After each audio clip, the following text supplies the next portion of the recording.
So I'm back in Iquitos at Hotel Morona, which is written Norona on the door. If anyone wants to find it, it's right next door to the Nativo Hotel, which was just a great room, really quite large. I'm right at the back, so away from the road noise, and so far doesn't sound like any dodgy guests that are noisy. But then the place is empty because it's Monday. So for 30 soles a night, probably not going to get much better unless you want a kitchen. Upstairs where I've just come from had that, but they wanted 50 soles a night, and it's a very, very tiny room at Hotel Paititi, which to me wasn't worth the money. Cost me 105 soles for 2 nights, so 52 soles a night. So not, and there's nothing in Puchana really except quite a few good chicken restaurants, good Chinese, best Chinese I've ever been to there. Had that last night, which was absolutely fantastic for 20 soles or whatever it was, with the water. Best tasting Chinese. It was just fantastic. But anyway, ceremony 57. It's now Monday, so ceremony 57 last Friday. Very, very powerful. Vomited 4 times in the bucket. Typical Shipibo tradition. We went up like the last one, kneeled before Maestro to drink our cup, and then he came round and did Icaros at the end of the beds for most of us on one round, and then certainly for the Arcana later in the evening, which was super powerful, and that's when I vomited. So probably 3/4 of the way through the ceremony at that point.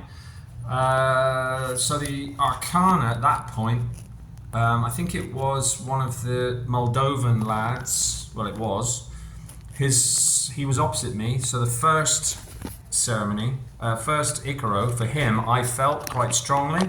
Again, you know, this resonant energy, certain people may have things, whatever Maestro is doing, whatever plants, spirits he's calling, also resonate with you, maybe, and then the rest of the people, not really resonant, particularly for me, until he got to Jamie, who was next to me, Jamie from Australia. Saw Maestro as a bit of a dragon again. Felt that Icaro pretty powerfully, and I think, I'm not sure if Jamie vomited now, it's too long ago, can't remember who vomited when and what, but doesn't really matter. He did vomit at some point in the evening, and then he came to me. Now I ended up in this situation, good couple of hours in, nothing seemingly happening. Except irritability and anger again. Josh had fallen asleep, started snoring, but right from the start of the ceremony, before it even kicked off, the candles were put out, and because I'm by the door, Christian had brought the mats over, because we got so squashed for space now with 8 people in there, with Josh, and they've moved it. Josh is now sort of other side of the door, and I don't like it. Because I'm very sensitive to Josh's energy. I don't know if he is to mine. And he often has sort of deep breathing issues that are audible. And because I have this anger and irritability demon, which I don't think I have so much anymore because it got exercised that week because of the 3 ceremonies last week. So that's great. But start of the ceremony, Christian lay down in the dark, other side of the door, with lady next to him, and then Josh on the mattress, and he was on these plastic kind of mattress sheets, and he was just moving his foot on the plastic. I had to immediately just thought, oh fuck. I just immediately went into, we hadn't even had a chance for the ayahuasca to kick in at this point, but I was already thinking, get just sensitive to sounds around me. You want complete peace. Just to concentrate before Maestro's even started singing any Icaros yet. The ayahuasca's not hit Maestro yet. For him to start the whistling, to start the process for him to get connected to the plants. Then he gets louder, and then you start to sing his first Icaro as the plant connects to him, or however it's working for a shaman. So this squeaking, I just had to sit up, turn my light on, said to Christian, por favor, no sound. Just stop moving. It's really annoying. And he was like, oh, sorry. Because he'd annoyed me the previous ceremony, and I know it was Mama doing it all, because me and Jamie have this irritability and anger demons, and they've got to be exercised, and the only way that's going to happen is getting really annoyed in ceremony, it seems. A bit like being on a dieta does. You go through the moods. Well, that seems to have been happening last week rather, or this week, the last 3 ceremonies for that group. So anyway, I thought, I can't go through this again, it's going to drive me fucking nuts. And so I just broke off some toilet paper, put them in my mouth a bit, and just made big plugs and stuck them in my ear. And that made me kind of insular inside my existence. So that was great. I could still hear Maestro's Icaros when they started, but I couldn't hear Josh's snoring, because after an hour or so in, he fell asleep. I could hear the snoring, fucking driving me nuts. I've had it just so many ceremonies in the last 4 months, but particularly the 2 guests that were next to me. And again, I just don't understand how anyone can fall asleep in an ayahuasca ceremony. It's just beyond me. But anyway, it happens. So it's a pain in the arse when they snore. So I was in that mood, and that lasted for a while, but then once I got the earplugs in, it gave me a bit of, I got some control over this. So it wasn't too bad, I could cope. And then what happened? I don't know, I can't remember what happened. Basically, sorry, gonna have to have a thought gap here, because it's 3 days ago. What was I talking about before? My vomiting. Yeah, so I got to the point of my personal Icaro, which was my Arcana. Started off quite smooth, but by this time, before that, I'd managed to get kind of into space, sort of spiritual space. So I was actually having some nice, not too strong visuals, because I was seeing Maestro as he'd been changing occasionally. Not quite as strong as that previous, the strongest, amazing one in the previous video, where the shaman became the entity. But basically doing that again, but not quite so, with such a large entity and quite so powerful as a presence, but still strong.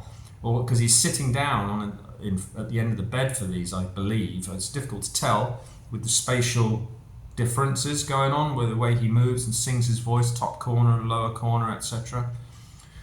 But this Icaro, after he just continued from the first Icaro, whichever one it was, maybe not the very first, but an Icaro with a slight gap, and then continues straight into a different one. And this one got the dragon kind of appear, kind of so strong. And boy, my guts just went, because he gave me and Jamie a full cup. And he'd told us all this week, he'd been threatening to have the strong one on the Wednesday, but that didn't pan out, because I think I said in the last video, him struggling with the energies of the people that were in that group. Although I was oblivious to it, I didn't feel any bad energies at all. But anyway, he would kind of probably, knew what he was going to do, so they basically kind of mugged them all again like he's done in previous groups. So the hard one was saved for the Friday before everyone leaves. He told me in the previous chat on the Thursday before, because he jokes, he goes, "Hey, fuerte, Steve fuerte, Steve the strong," sort of thing. Strong one tomorrow? I'm like, yep, got to be done, my last one, no problem. But fuck it, it was strong. Not the strongest again, but fucking strong. And with this Icaro, when I was lying down and he's at the end of my bed, pushed it out, I vomited heavily 4 times, one after the other, all into the bucket. Big, solid lumps of nothing. And what I mean by that, if you talk to people who vomited in ayahuasca, who have an idea of dark energy, I, again, didn't have any lunch, so there's nothing solid actually in the 3D world to come out. But when you're vomiting and this ayahuasca is that strong, it feels like solid lumps. And sometimes in your vision, you can see solid lumps go into the bucket. Like, you think, fuck, that's great, because that's some representation, spiritual representation of some dark energy that's been removed. So it's great, but it was a tough vomit. Loads of liquid again. You're thinking, fuck, I haven't drunk again all afternoon. I haven't eaten for the last two lunches. Ceremonies, lunches, eating on the Thursday. So no lunch Wednesday, ceremony. No normal food all day Thursday, no lunch Friday. Makes a big difference. And I was glad of it that night because I was, at the end of the ceremony, I went to get up and because I was tripping my fucking balls off, and so were quite a few people. They weren't ready. They only had half cups, but they were still really tripping heavily. They said it was a very strong ceremony for them too. Jamie was the first to go. He didn't have it too bad actually, because he did a full cup too. I nearly fell into a really bad trap, a bit of confusion, because I wasn't really up on ayahuasca. I was feeling it a little bit, but not a lot. And I certainly wasn't in visions. And I thought, my last ceremony, I've got to make sure I'm in visions. I'd had this first big cup, which was almost a bit of it's just swilling the mouth out. It was almost a bit of a retch, because for that quantity, it can make you think, oh, fuck, I want to vomit that back up, but you don't. So it was a tough one. And, well, what am I talking about? Yeah, I lost my space really. So anyway, it was a tough one. So the vomiting. That's right. Yeah, that's where I was. Lady came over and asked, did I want the second cup? And I was kind of in half mind thinking, no, I've had a full cup. I shouldn't need anything, but I wasn't feeling anything. I thought, I definitely want to go somewhere. And then she asked me again. I was kind of half, I said, yeah, pequeño. She said, piquito? I said, yeah, piquito, really. And then when she went over to Maestro and they got the torches out, I sat up, just lifted my head for a minute. I could hear Maestro and I really got the impression, couldn't make out what was said, but got the impression like, Steve shouldn't have any more, because he knows what he's going to do. And probably for me and Jamie, no second cup. Jamie said no anyway, he just knew. And for some reason I was in a state of confusion when and I was just like, I don't, and I just went, yeah, oh, Paquito. And then as soon as she got up and walked away to tell him, bang, started tripping heavily. I thought, fuck, I need to cancel that, but anyway, can't. But I thought, right, okay, when it comes, just out of interest, I'll see how much is in it. And he'd put almost nothing in it anyway, because he knew. So all I did was stick my tongue in it, think, and as soon as I put my tongue in it, felt like, just be sick. And a voice just said, don't, spit it out. Because all I'd done was taken a tiny bit, and I just leaned over the bucket, spat it back in the bucket, put the glass down, thought, fuck, I'm tripping my balls off, like, just hit me like that. So I'm glad I didn't have any more. Because I was awake till 5 o'clock that night, best part of. Bit of stomach discomfort, but tripping so heavily. And at the end of the ceremony, again, Maestro was tired. When he walked out, as he walked past me, put his hand out, shook my hand, ¿Cómo estás, amigo? And I was like, muy fuerte, Maestro. Very strong. And he looked tired. He said he was tired again. So, because he put a lot of effort into those Icaros. They were all heavy. He was relentless that night.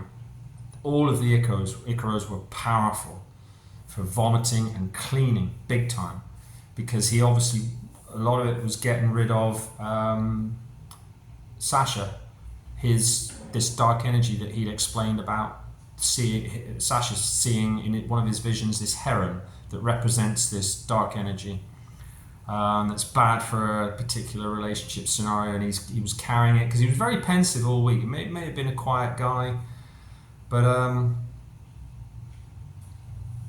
they were both quite quiet. They didn't talk too much. Both Moldovan guys, obviously mulling over their own issues and the experience of ayahuasca, whereas the other 3 American guys were very, very chatty. So I had some very good conversations with them. So anyway. Took me at least half an hour to be able to think. I was tripping so heavily at the end of the ceremony. Jamie managed to get up and leave. Someone else did. and then it left. Yeah, the Moldovan guys left. So that just left the 3 Americans and me. And eventually I kind of sat up and I was sort of feeling, fucking hell, I'm still tripping my balls off here. This is going to be difficult. And then Christian, was sort of waiting to see if I wanted to go. So I put my hand out, he pulled me up. And when I got to my feet, I got dizzy. And then next thing I know, this strangest experience I've never had, I must have fainted. And but no recollection of existing. But in microseconds, it must have been, because I must have collapsed back down, and I came to as I was falling, and I was tripping as I was falling in semi-slow motion, with Christian kind of having hold of or catching my hand again as I was falling, and then bang, I kind of hit the bench, hit the what am I trying to say? Christ, you think I was fucking on it now? Obviously hit the mattress with my arse, and bang, and everyone was, oh my god, quick. I was okay, but tripping like fuck, and this slow motion thing, and this idea that I'd just gone somewhere completely out of my body, like I just didn't exist. So some kind of pass out or whatever it was, or just spiritual disconnection, whatever the fuck happened, that was weird. So I was sitting there for a minute, and then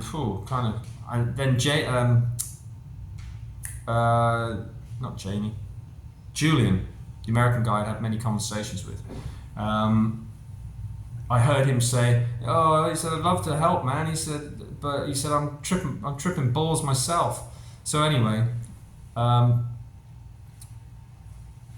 they got me back up on my feet, and then Lady came over, put one arm around Lady. She had an arm around my waist, and then Christian put my arm over his shoulders, his arm around my waist, and wobbled me out the door. And I was fucking trying to walk back, and it was just Tripsville. I couldn't find my feet.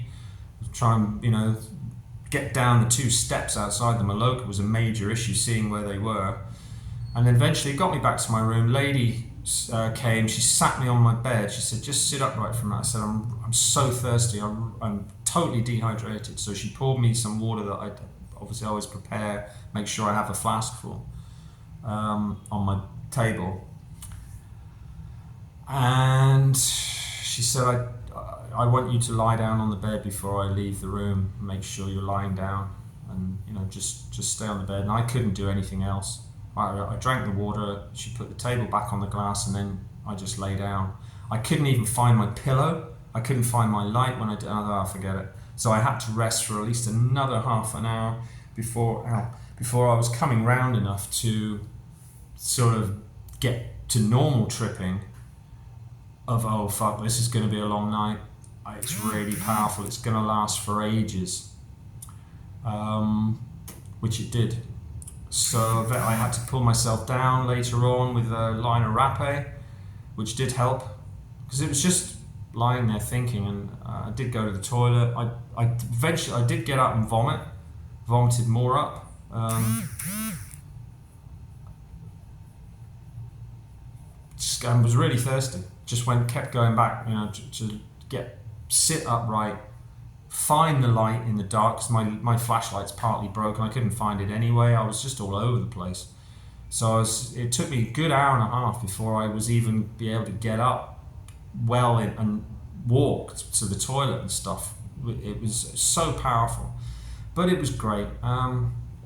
So very powerful ceremony, and then I probably had about 2 or 3 hours kit, awake at 8, knew I had to get up, we'd all packed, no problem, and then a bit foggy headed, went down for breakfast, felt better afterwards. Everyone had a chat to everyone had a really strong trip, generally felt really good, and I felt really great ever since. I feel like there was some major dark energy removed. I hope those irritability and anger demons, I hope, big chunk of those taken out. Because I had a baby in the room in Punchana a woman with young kids and a baby that was crying. I didn't cry long, but it was enough to get me a little bit irritable, but nothing too bad.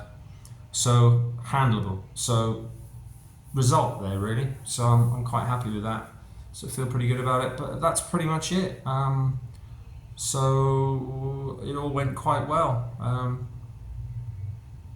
And hopefully that's pretty much the end of these anger demons for what's left of them anyway.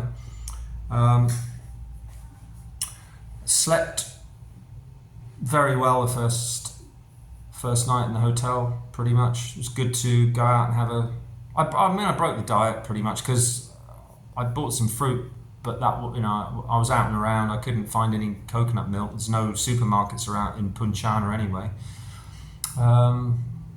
And then walked past the chicken place, and I just had a chicken breast with some really nice rice and some platano frito, which was pretty good. So I was really stuffed because I'd had food as well. I think I can't remember what I ate during the day. So I'd been eating quite well, too well actually. Cafe Dawn. That's right. At Cafe Dawn, went to meet the American guys to make sure they had a first meal at Cafe Dawn before flying, which is always what I recommend for people who have to fly the same day. At least get one meal on board of an ayahuasca diet meal before you travel. So anyway, saw them off, and then I had to just basically been prepping for. Went to see Ida on Sunday. Had a chat with her for a couple of hours. Told her what's been going on. She bought me a flight for £105, 505 soles for my single to Lima on Wednesday, which is Monday today. So I've got tomorrow to kill, got my washing in, all the usual shit, and my massively overloaded rucksack. I'm going to leave 2 bags with Ida, because I need to take my laptop for banking purposes if I ever lost my phone, because I'm going to be gone for 3 months if all goes well. We had the bad news that when I spoke to Ida, she said her sister lives in Lima and she's got young kids at primary school. She said they've already brought in masks for children, and then I told Gino, and Gino texted me back. I said, I don't know if it's mandatory or compulsory at this point, and then later on he texted me back. He said no, compulsory. So they're trying it on again. So it's a question of, if you go down that road, how long's this one going to last for? If they start making it mandatory for travel, etc. So we'll just have to see how it pans out. So for the first, about a month from now, I hopefully will be ready to move into Chile. I'm just going to go to the beach and stay in Peru for up to my near visa end, just on the coast. Found out, looking at the maps with Ida, that the Nazca Lines is actually very near to the coast road. It's not near Lake Titicaca, which is where I thought it was, because Bianca wanted to go there a couple of years ago. So I thought, but anyway. So that might be good. I might get a chance to see the Nazca Lines on this trip, and Ada's given me some good information. The first town is only about 2 hours out of Lima, so I'll have just a room for one night. It's a 10 to 5 flight on Wednesday, so I'll be there in the evening, hour and a quarter flight. Stay in a room overnight, and then talk to the hospedaje people where these coaches leave from that go down the coast road, and then I'll just get out and stay at a hospedaje. She said there should be plenty of hospedajes in nearly all the towns, and just stay in beach towns all the way down. Bit of relax, bit of sea and sun. Take my time getting down to Arica, near the Chilean border, and then get that train. That's the plan, anyway, at the moment. So I'll be heading off. I've got another day here tomorrow, pick up my washing, 6 o'clock tomorrow night. So I've just been getting prepped, really. Managed to pretty much get the rucksack down to half or 3/4 of what it was, because I don't want to be traveling, obviously, with a lot of stuff, because I've got my laptop too. And leave 2 bags of the shit that I don't need with Ida, and then hopefully be able to come back in the new year, see what happens, see how this latest round of COVID ramp up pans out, and see how it affects everybody for travel, and just have to just cross those bridges as they come. So that's that.